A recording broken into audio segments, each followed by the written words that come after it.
Bom dia, alunos, tudo bem? Estamos aqui no nosso segundo vídeo do Tópicos de Direito 1, Direito Penal, parte geral. Na última oportunidade, nós tratamos de alguns princípios. Hoje nós vamos começar a estudar a teoria do crime, certo? A teoria finalista da ação, onde o crime é tido como fato típico, antijurídico culpável. Pois bem, aqui nesse Tópicos de Direito 1, nós temos a oportunidade de trazer a vocês, junto com o ensino à distância, algumas explicações complementares às nossas aulas de sábado de manhã. Bom, nessa teoria do crime, é importante a gente relembrar que até 1984 o Código Geral aplicava a teoria causalista, ou seja, o dolo e a culpa eram analisados na culpabilidade, o último elemento do crime. Hoje, nós temos a teoria finalista da ação, onde o crime é fato típico, antijurídico, culpável. Pois bem, dentro desse fato típico, que vai ser o objeto da análise de hoje, nós vamos ter a conduta humana voluntária dolosa ou culposa, o nexo causal, o resultado e a tipicidade. Em especial, nesse vídeo, nós vamos tratar da conduta, ok? Essa conduta, como primeiro elemento do fato típico, tem que ser uma conduta humana. Como assim, professor, uma conduta humana?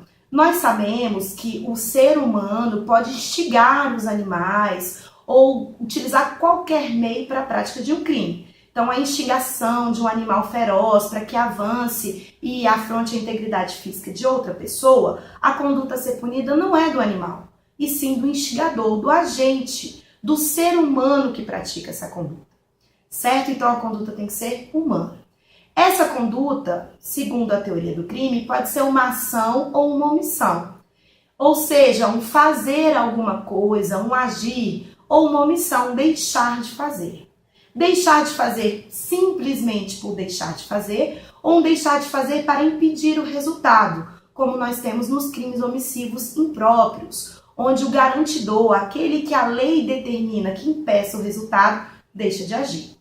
Pois bem, então, a conduta tem que ser humana, uma ação, uma omissão. Dentro ainda dessa conduta, nós temos que observar a voluntariedade. Não pode ser apenas um ato reflexo do agente. O ato reflexo, o maior exemplo é o distúrbio do sono, onde a pessoa que está dormindo, em plena situação de inconsciência, pode praticar uma conduta.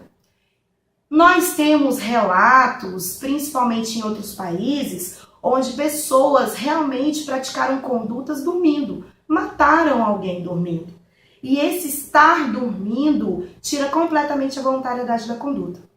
Então, olha que interessante, o sonâmbulo pratica atos involuntários que podem ser tidos como conduta, mas não a conduta fechada necessária para o fato típico. Ainda na questão da voluntariedade, é importante nós ressaltarmos a coação física irresistível. Então, lá no Código Penal, no artigo 22, se fala da coação irresistível. Ela pode ser física, que vai excluir esta voluntariedade da conduta, ou ela pode ser uma coação moral irresistível, que nós vamos tratar lá na culpabilidade. Certo? Então, aqui, a coação física irresistível exclui a voluntariedade da conduta. E é importante também ressaltar que o agente coator, no caso dessa coação, vai responder tanto pelo crime praticado pelo coagido em concurso material com crime de tortura. Nós temos na Lei 9455 de 97, no artigo 1º, inciso 1, a linha B, um crime específico para o agente coator. Então tem lá, constranger alguém mediante violência ou grave ameaça, que seria o crime de tortura, causando-lhe sofrimento físico ou mental para que pratique uma ação ou uma omissão de natureza criminosa.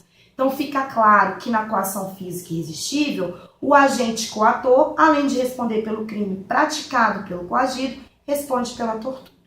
Pois bem, continuando ainda nessa conduta, nós temos que tratar do elemento subjetivo, que é justamente o grande diferencial das duas teorias. Na teoria causalista, o dolo e a culpa eram analisados lá na culpabilidade, no último requisito.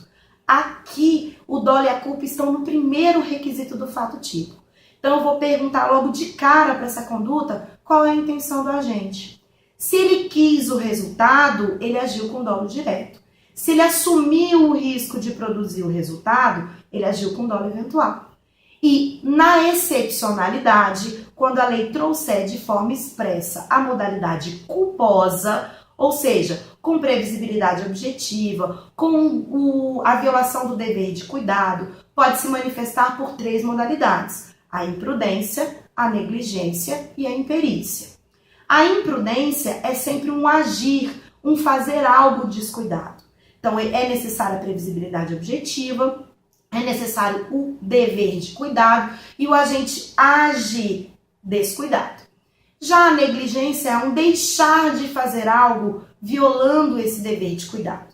Então, o agente negligente, ele se omite no dever de cautela. Então, ele passa a responder culposamente por um não fazer que ele deveria ter feito. Já na imperícia, nós vamos falar de relação em arte, ofício ou profissão. Arte no direito penal é o exercício das ciências médicas. Então, tem a arte médica, a arte dentária, a arte farmacêutica. Então, falar em arte, em dever de descuido em relação à imperícia, em relação à arte, é o médico, é o farmacêutico, é o odontólogo que faz ou deixa de fazer alguma coisa descumprindo as técnicas que aprendeu. Já em relação ao ofício, nós temos a possibilidade de o exercício de qualquer manifestação humana profissional sem uma regulamentação pré-estabelecida. Então, o ofício seria a costureira, o artesão, aquele que não tem uma regulamentação prevista para o exercício desse ofício. Também a Constituição garante a livre iniciativa. Então, quem não cumpre as técnicas do ofício pode responder pela modalidade culposa. Ainda nessa questão de arte, ofício e profissão, nós temos algumas profissões que são regulamentadas. Por exemplo, o advogado. Então, se o advogado deixar de cumprir os seus prazos por falta de conhecimento da técnica ou descumprindo a técnica e causar um prejuízo, ele pode responder por esse prejuízo na esfera civil. Não temos um crime pela ausência de uma prestação de serviço que não gere prejuízo para o advogado. Mas o médico, como ele está mexendo diretamente com a vida, com a integridade física, ele pode responder por um homicídio culposo, por imperícia, certo? Então, estar agindo por imperícia, estar no exercício da sua atividade profissional. Pois bem, fechando a conduta, relembrando que ela tem que ser uma conduta humana, voluntária, dolosa ou culposa, nós temos que imaginar que esta conduta sempre deve estar presente como primeiro elemento do fato típico. E para a análise do crime é necessário seguir essa ordem, sempre. É interessante, e aqui eu chamo alguns exemplos, por exemplo, o aborto, o crime de aborto, ele não tem modalidade culposa. Então, se uma mãe vai andar de patins ou vai se colocar em alguma situação de risco, não é possível dizer que ela agiu com dolo eventual do aborto. Ela foi imprudente ou negligente. Também temos outras situações, por exemplo, de acreditar que não está praticando aquela conduta e poderia estar praticando culposamente, mas a lei não prevê o tipo culposo, o tráfico de drogas. No tráfico de drogas eu tenho que ter dolo, eu tenho que conhecer as elementares do tipo, eu tenho que conhecer que eu estou trazendo comigo drogas, eu tenho que conhecer que eu estou armazenando drogas. Então, conhecer das elementares também diz respeito à elementar do tipo, o elemento normativo, bem como os elementos subjetivos. Pois bem, nesse primeiro vídeo, qual é a motivação dos senhores em continuarem a estudar? Nós vamos postar logo a seguir a esse vídeo uma questão acerca da conduta, tá? Uma questão muito trazida em concurso público e de resposta imediata. Então, via online, o campo de respostas irá abrir para os senhores e nós vamos fazer uma simples pergunta para que os senhores possam fixar o conteúdo da aula de hoje, tá certo? Eu agradeço mais uma vez a oportunidade de estar entrando aí dentro da sua casa, do seu trabalho, dentro da sua vida, para dizer que nós estamos juntos nesse Tópicos de Direito 1, parte geral. Um beijo, tudo de bom para vocês!